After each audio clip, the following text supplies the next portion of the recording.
Hello everyone, আসসালামু আলাইকুম। Welcome back to my channel. আজকে আমি আপনাদেরকে তৈরি করে দেখাবো আস্ত চিকেন রোস্ট।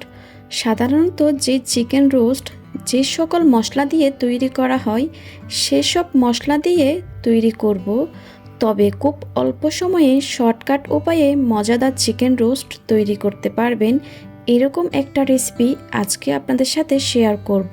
আমার রেসিপিটি আপনাদের ভালো লাগলে অনুরোধ করছি সাবস্ক্রাইব করার জন্য। চলুন তাহলে রেসিপিটি দেখে নেওয়া যাক। রোস্টের জন্য এখানে আমি একটা 1.5 কেজি পরিমাণ মুরগি নিয়ে নিয়েছি। পা দুটাকে আমি সুতা দিয়ে খুব ভালোভাবে বেঁধে দিয়েছি। এর মধ্যে 1 চা চামচ পরিমাণ লবণ নিয়েছি আর দিয়ে দিচ্ছি 1/2 চা চামচ পরিমাণ হলুদের গুঁড়া এবং এগুলাকে দিয়ে ভালোভাবে মেখে নিয়েছি। এখানে আমি ঘি নিয়ে নিচ্ছি 1 টেবিল চামচ পরিমাণ। এর মধ্যে আমি মুরগিটাকে নিয়ে নিলাম এবং মুরগিটাকে ভেজে নিব, তবে চারিপাশে একদম লালচে করে ভাজতে যাবেন না, তাহলে কিন্তু বাইরের দিকটা খুব শক্ত হয়ে যাবে। এভাবে করে প্রতি পাশে 1 মিনিট মতো ভেজে নিয়েছি। এবার রান্না করার জন্য তেল নিয়ে নিচ্ছি 1/2 কাপ পরিমাণ। এখন গরম মশলা নিয়ে নিচ্ছি 3-4টা এলাচ, 2টা দারুচিনি, 3টা লং আর 2টা তেজপাতা ছিঁড়ে দিয়ে দিলাম। এখানে 1 কাপ পরিমাণ পেঁয়াজ কুচি আছে। আমি খুবই দুঃখিত, ভুলবশত ভিডিওটা অন করতে ভুলে গিয়েছিলাম। এবার পেঁয়াজটা ভেজে নিচ্ছি। পেঁয়াজটা একটু নরম হয়ে হালকা একটু বাদামি রং ধারণ করলে তখন দিয়ে দিচ্ছি পেঁয়াজ বাটা। আর এখানে আমি প্রায় 1 কাপ পরিমাণ পেঁয়াজ বাটা নিয়েছি। এই রেসিপিতে পেঁয়াজের পরিমাণটা একটু বেশি দিতে হবে। এবার এখানে দিয়ে দিচ্ছি রসুন বাটা আর আদা বাটা মিলে 1.5 টেবিল চামচ পরিমাণ।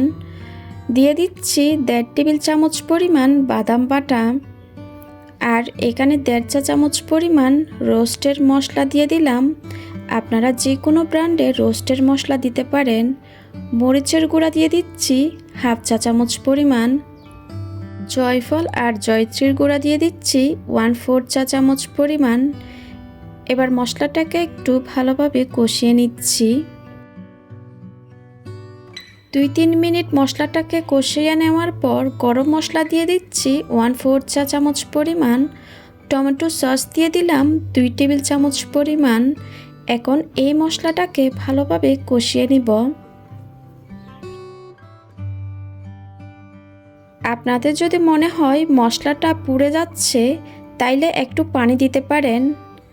মশলাটা যত ভালোভাবে কষিয়ে নেবেন রোস্টটা খেতে কিন্তু ততটা বেশি মজা হবে। স্বাদ অনুযায়ী লবণ দিয়ে দিলাম। চিকেনেও কিন্তু লবণ আছে, আপনারা ওইটা বুঝে লবণটা দিয়ে দিবেন। এবার এখানে 1 কাপ পরিমাণ লিকুইড দুধ নিয়েছি। এর মধ্যে নিয়ে নিচ্ছি 1 চা চামচ লেবুর রস। এখন এটাকে মিশিয়ে 5 মিনিট মতো এক পাশে রেখে দিব। এটা বাটার মিল্কের মতো কাজ করবে।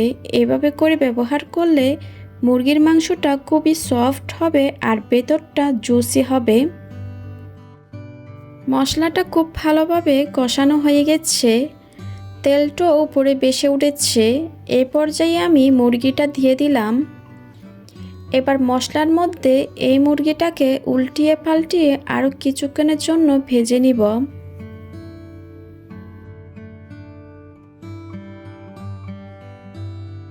মশলার সাথে চিকেনটাকে আমি 5 থেকে 8 মিনিট মতো কষিয়ে নিয়েছি।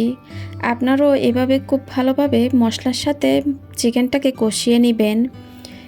এখন দিয়ে দিচ্ছি আগে থেকে তৈরি করা বাটার মিল্ক, সম্পূর্ণ দিয়ে দিয়েছি। এবার যেটা করতে হবে ঢাকনাটা দিয়ে কিছুক্ষণ জাল করে নিব। 15 মিনিট জাল করার পর ঢাকনাটা তুলে কয়েকটা কাঁচামরিচ দিয়ে দিচ্ছি। আবারও আমি ঢাকনা দিয়ে 15 থেকে 20 মিনিট রান্না করে নিব। এবার ঢাকনাটা তুলে নিয়েছি। আমার রোস্ট কিন্তু অলমোস্ট হয়ে এসেছে আর দেখতেই পারছেন সম্পূর্ণ তেলটা উপরে ভেসে উঠেছে। এখন চুলাটা বন্ধ করে চুলা থেকে আমি রোস্টটা নামিয়ে নিব। আর এরই মাঝে তৈরি হয়ে গেল আস্ত চিকেন রোস্ট। আমার আজকের রেসিপিটা আপনাদের কেমন লেগেছে অবশ্যই কমেন্টের মাধ্যমে জানাবেন। আপনাদের সুন্দর সুন্দর কমেন্ট আমাকে অনেক বেশি উৎসাহিত করে। এরকম আরও সহজ আর মজাদার রেসিপি পেতে এখনও যারা আমার চ্যানেলটি সাবস্ক্রাইব করে নাই তারা প্লিজ আমার চ্যানেলটা সাবস্ক্রাইব করে দিবেন। সবাই খুব ভালো থাকবেন। আল্লাহ হাফিজ।